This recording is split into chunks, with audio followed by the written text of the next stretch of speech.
Siccità, Italia verso la zona rossa, stato d'emergenza in Lombardia, ordinanza del sindaco di Milano per risparmiare l'acqua, chiuse le fontane.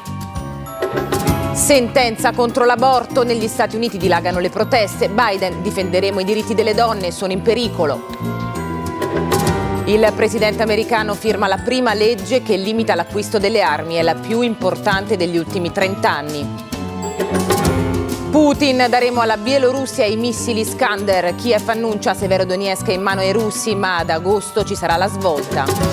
Sparatoria fuori da un locale gay in Norvegia, l'inchiesta punta sul terrorismo islamista, 2 vittime, oltre 20 feriti.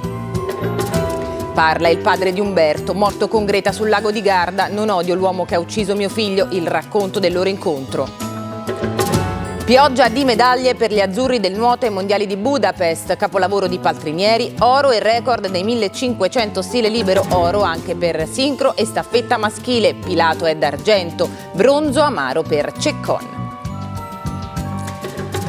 Buonasera dal TG1, l'Italia della siccità in primo piano. Dopo la dichiarazione dello stato di emergenza in Lombardia per il grave deficit idrico, il sindaco di Milano firma un'ordinanza per risparmiare l'acqua nella città. Negli Stati Uniti intanto dilagano le proteste il giorno dopo la clamorosa sentenza della Corte Suprema che ha cancellato il diritto all'aborto, nel giorno in cui il presidente Biden, dopo aver confermato difenderemo i diritti delle donne, esprime anche la sua soddisfazione per l'approvazione della prima legge che limita l'acquisto delle armi. Gli Stati Uniti si svegliano come un paese diviso. Ci arriveremo, ma partiamo dall'Italia, dall'emergenza idrica e ci colleghiamo subito in